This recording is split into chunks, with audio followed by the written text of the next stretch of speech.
Hi everybody, welcome to Retrogaming Network. I'm Zoidberg and I've played a lot of Amiga games. I'm using this knowledge to currently put together my top 100 games that I think you should be adding to your A500 Mini as soon as possible.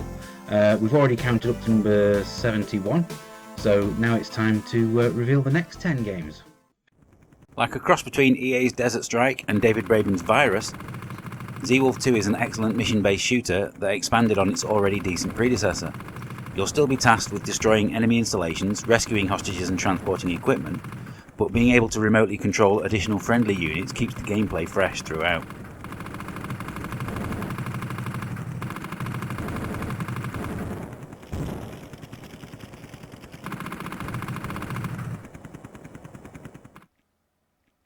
I've always enjoyed a round of digital golf, and the Amiga wasn't short of enjoyable ways to ruin a virtual walk. Microprose Golf was, for me, the best of the bunch. The use of 3D graphics made the courses so much more interesting than those in PGA Tour Golf, and the many cinematic camera options shows them off perfectly.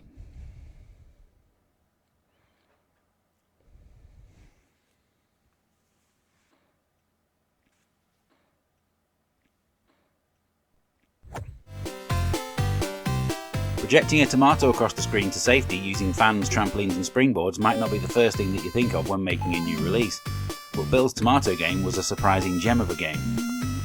The cartoon graphics are excellent and the ways that you can use the various contraptions are occasionally ingenious. Turns out that not all tomatoes are evil after all.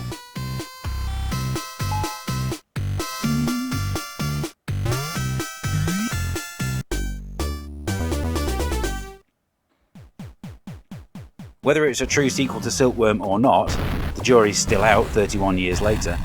Swiv was definitely inspired by Tecmo's arcade game. It's easily one of the best upward-scrolling shooters on the Amiga, and is presented as one continuous level. The only real downside is that you'll have arguments over who gets to play as the helicopter every time you start a two-player game.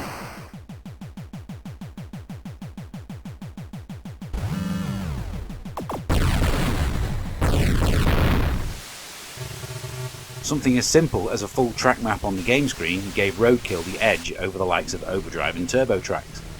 It also has a fantastic use of music to create tension and drama during the races, and a strong sense of identity with its futuristic death race vibe, encouraging you to take out your opponents to earn cash. It's just a shame there's no multiplayer.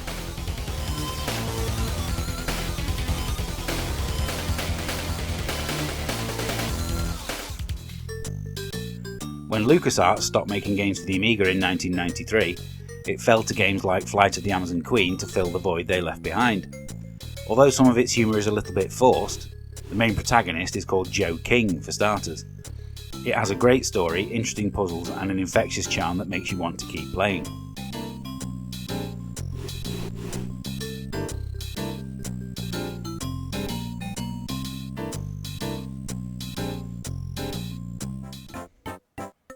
Robocod is one of the most famous games ever released for the Amiga, and has been converted to everything from the Game Gear to the Nintendo Switch. Such notoriety isn't for nothing, as it's an enjoyable platform game with a huge number of levels to explore and secrets to find. Also, the bouncy rendition of the Robocop theme never gets old.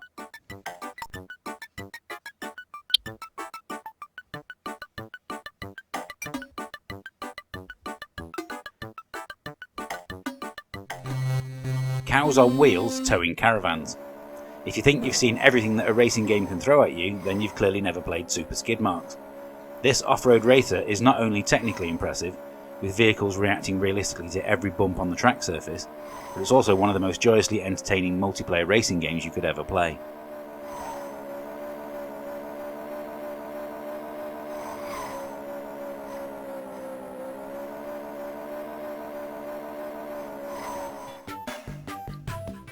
There have been many great double acts in gaming, but few are as adorable as Bubble and Squeak.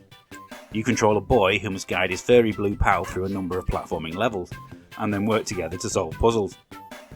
Both characters have big beaming smiles on their faces throughout, and their obvious joy is aided by wonderful music to accompany the action.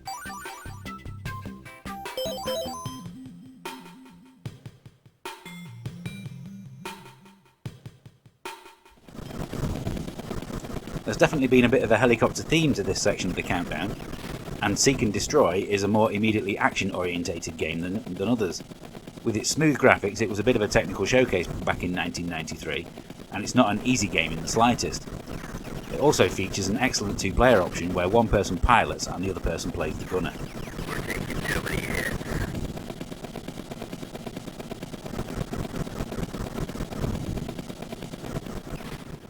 So let's wrap up this part of the countdown there. If you disagree with any of the games that I've chosen, or if you have any memories of the ones that were, then please let me know in the comments, and I'll try to reply if possible. Also, make sure you give me a like and subscribe to make sure that you don't miss out on the next part of this countdown, which will be coming very soon. I'll be playing all of these games over on my Twitch channel, so make sure you search for UKGN Zoidberg over on there, and I hope I will see you all next time. Thank you for watching. Bye for now.